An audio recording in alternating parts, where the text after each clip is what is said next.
Guys, welcome back. This is Block with Blocka TV. If you're new to the channel, go ahead and hit the subscribe button. Thank you guys for checking out my videos, stopping in, viewing the content, listening to the things that I have to say about things going on in the two-way community. As you guys know, most everything that's going on today is the shortage of ammunition, mainly 9mm, but also 223, 5.56, and a couple other popular calibers.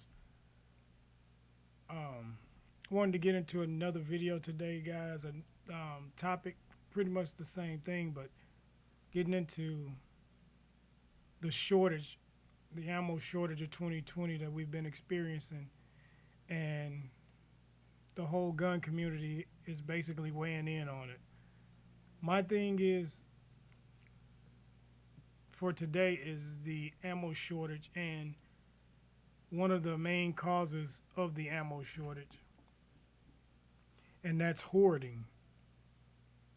Now, to me, I don't care for hoarding. I don't care for the whole idea of hoarding.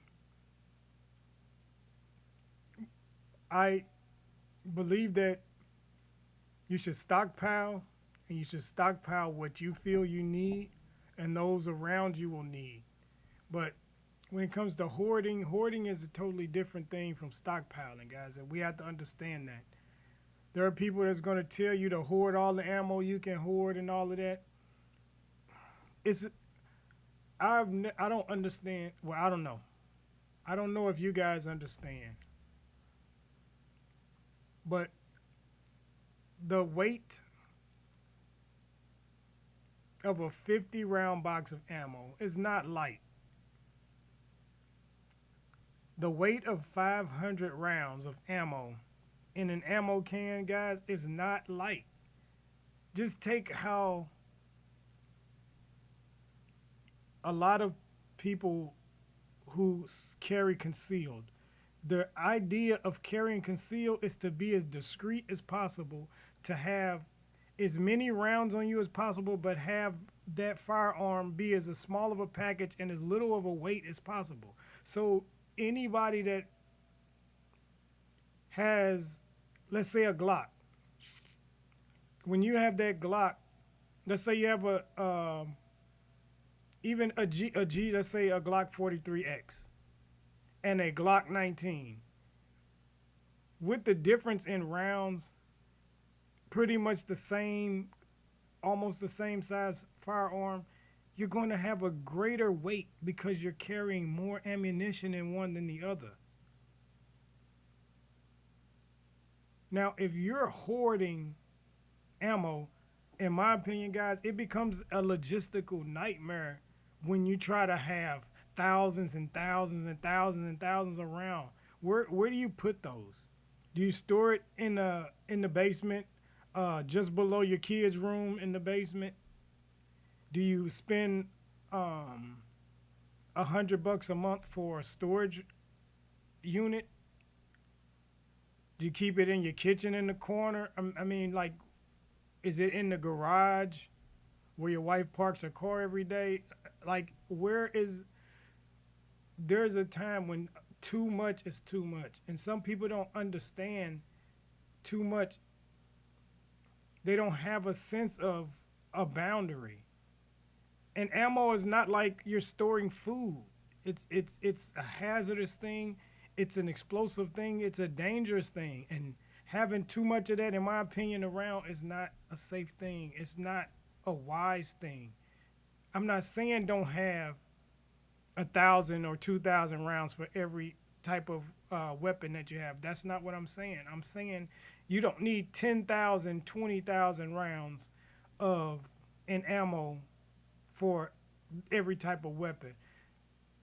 Except for, in my opinion, if your career is centered around firearms, if you are a shooter that goes to shoot and you are having this many rounds because you go through that many rounds on average in a given period of time, if you're not just buying it to stick it in somewhere and just let it sit and never get used, after 50 years, you're pulling out boxes of ammo um, where ammo was a dollar a box for 50 rounds. When you have ammo that old, guys, a lot of that doesn't even work.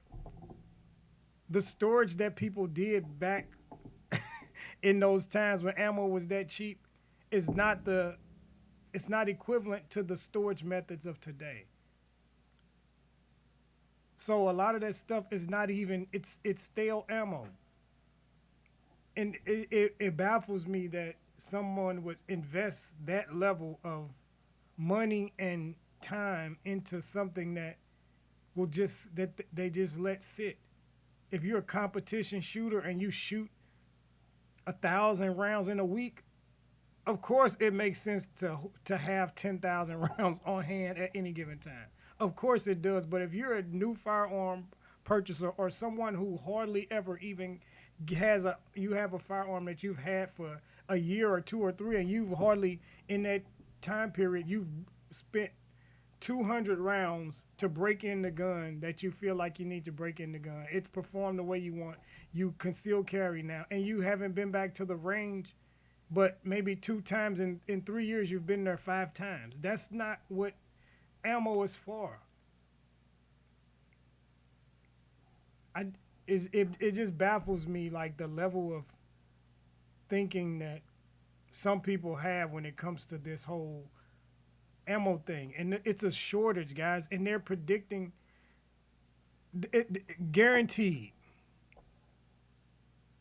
I can almost guarantee you that come December the 31st, 2020, there will still be a significant shortage of ammunition. So no time soon, maybe, and they're predicting that even it might be up to 2 years that ammo is going to come back to a point where it is sufficient enough supply to be back where it was before all this started. And most of that, I ain't gonna say most of it, I would say at least a good half of that is people who are buying ammo and just sticking it somewhere. It's not going to be used for anything but to be able to brag and say, I have 10,000 rounds of ammo. Like, that makes I don't know. It makes no sense to me, guys. It may make sense to you. If it does make sense to you, get in the comments and let me know why having more ammo than you would use in your lifetime is going to benefit you. It's your man Blocka TV.